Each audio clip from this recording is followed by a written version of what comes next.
Good day everyone, this is topic 2 of module 5, Managing Bank Capital.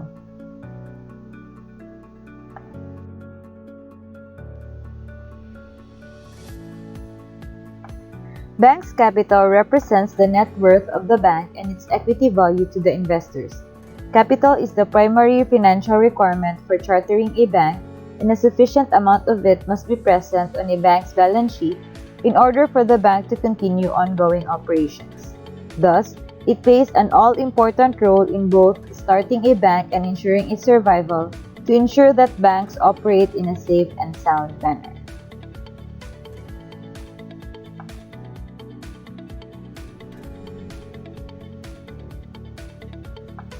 The Basel Committee on Banking Supervision, or BCBS, core principles for effective banking supervision provides that supervisors must set prudent and appropriate minimum capital adequacy requirements for banks. BCBS is an international committee formed to develop standards for banking regulations. It is made up of the central bankers from 27 countries and the European Union.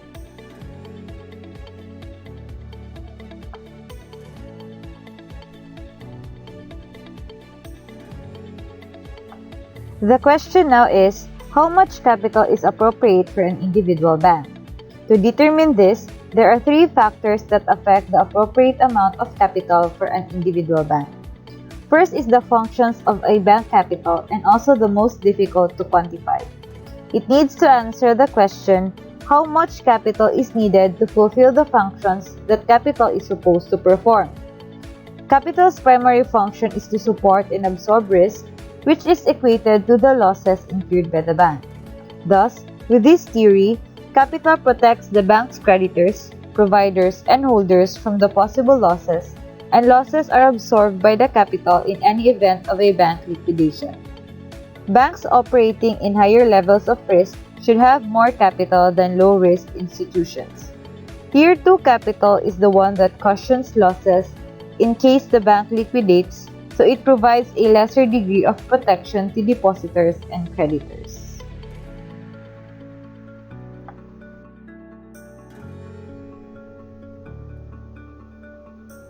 Functions of a bank capital. Providers of a large share of the bank funds are insured by the PDIC, or Philippine Deposit Insurance Corporation. Bank capital protects uninsured depositors in the event of insolvency and liquidation.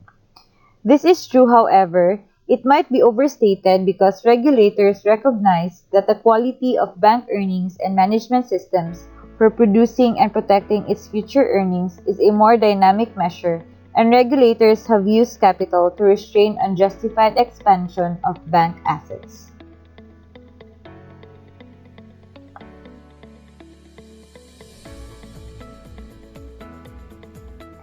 The second factor is the need for leverage to improve the returns to owners. Consider this table. Let us assume that the 8% of Bank 1's assets are equity financed, which is near to the typical ratio of the banking industry. This later results to a 12.5 times in its leverage multiplier, which generates a return on equity of 13.8%. The bank's ROE is competitive in the industry it is in.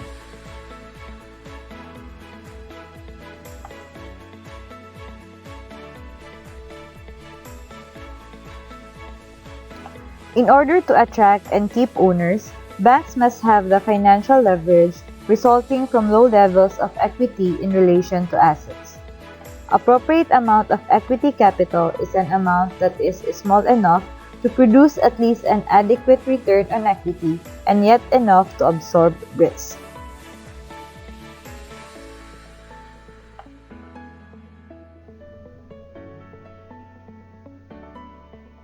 There are three factors to keep bank owners from using excessive financial leverage to increase the bank's return on capital. First is the market constraints keep creditors from lending excessive amounts to banks in relation to the money provided by bank owners.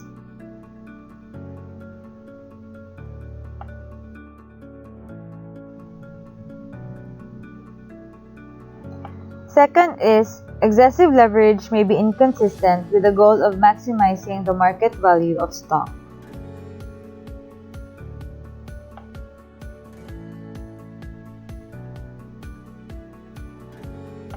Lastly, regulatory capital rules force banks to keep amounts of capital that the rules deem adequate to protect depositors and the banking system.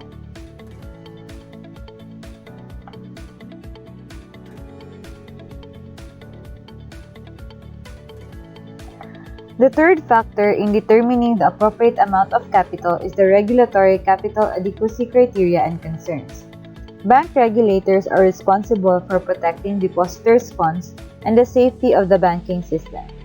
Capital adequacy has been a primary concern of regulators for many years, although banks' liquidity and interest sensitivity are as important.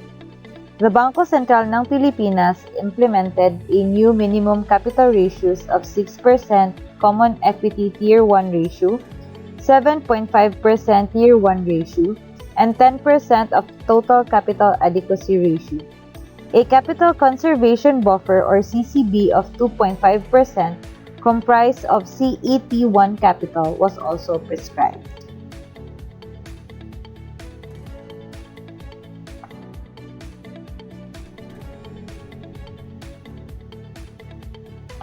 Capital Adequacy Ratio. Measurement of a bank's available capital expressed as a percentage of a bank's risk-weighted credit exposures. Used to protect depositors and promote the stability and efficiency of financial systems around the world.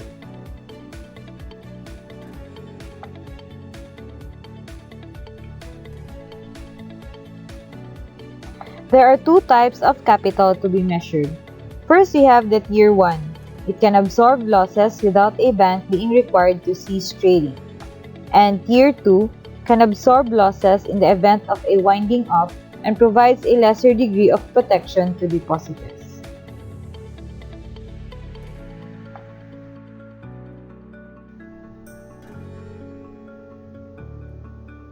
So we have here the formula for capital adequacy ratio.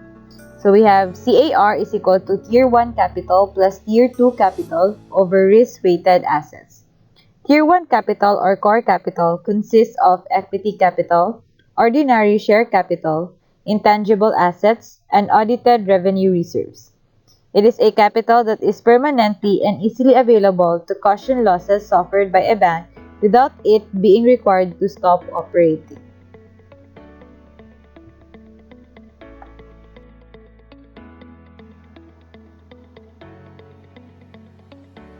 We also have the Tier 2 capital.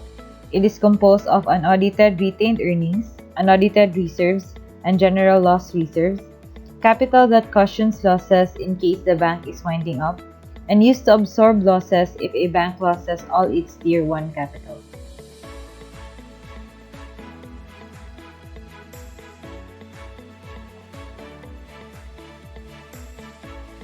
Risk-weighted assets are calculated by looking at the bank's loans, evaluating the risk, and then assigning a weight.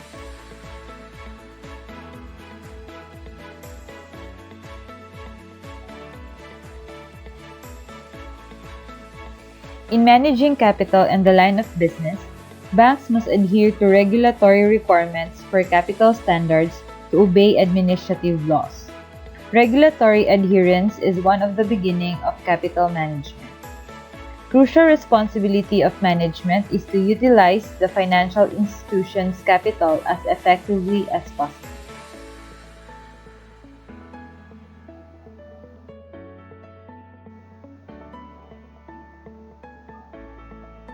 This is where capital allocation comes in.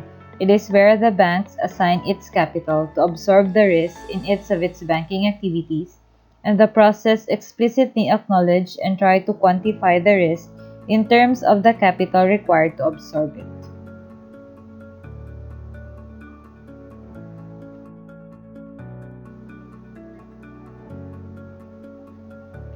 Capital required, on the other hand, is where an accounting system supported by guidelines must be developed to determine how to allocate capital in each line of business. Capital assignment in the line of business is divided into two. First, we have the expected losses, and second, the unexpected losses.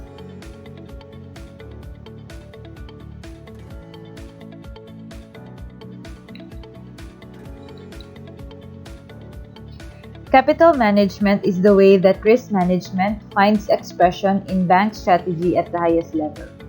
When a bank has a capital shortage, there is a need to: number 1, slow growth of assets and liabilities, sell fixed assets or sell or securitize loans, decrease risk mix of assets, increase internal generation, increase net income or decrease dividend payout, and raise capital externally, issue new stocks and or sell notes.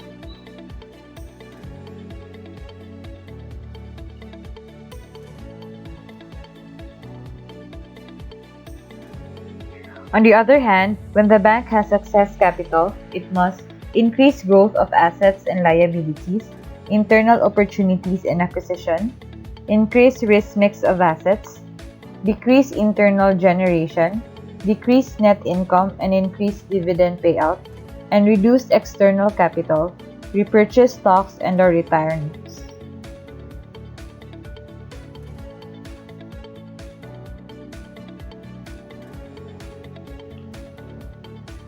And that's the end of this module. Thank you.